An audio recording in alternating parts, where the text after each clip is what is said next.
Kenny McCaskill. Thank you, Mr Deputy Speaker. I believe that many of the ills that afflict Scotland can be laid at the door of this Tory government. One that hasn't been elected in Scotland, not for the 55 years of hurt experienced by English football fans, but for 65 years, longer than I've lived. Independence is therefore essential. But not all ills rest there, and some, along with our demons, such as alcohol and violence, can be and must be addressed by ourselves. The role of the Lord Advocate is one. The Lord Advocate and law officers, along with ministers, are part of Scotland's offices of state, enshrined in the Scotland Act 1998 that established the Scottish Parliament. It's why legislative change here is required. It does seem that the Crown has one law for those supporting the government line and another for those who challenge it. By all means. I thank my honourable and learned friend for giving way.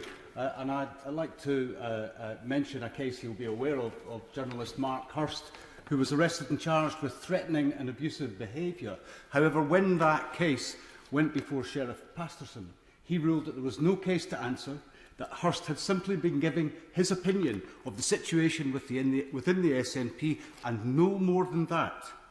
There are also cases of police knocking on doors for single tweets and others that are sub judice and where charges have yet to be brought. All of this is exerting a chilling effect on democracy in Scotland. And does he share my concern that even in the absence of any evidence of wrongdoing or malfeasance, any continued failure by the Scottish Government to address the separation of powers reinforces talk of deliberate and targeted harassment of individuals critical of the Scottish Government, its policies and its leadership, including its role in the Salmond affair? Absolutely. Justice, there's a clear perception of there being far from equanimity or indeed even balance by the Crown. Now, James Wolfe has stepped down as Lord Advocate, replaced by Dorothy Bain. Miss Bain has an illustrious record of service and I wish her well. But the structural flaw remains.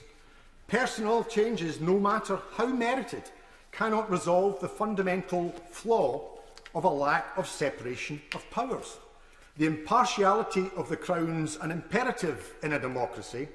It must be seen to act in the public interest, not that of the government or its friends or allies.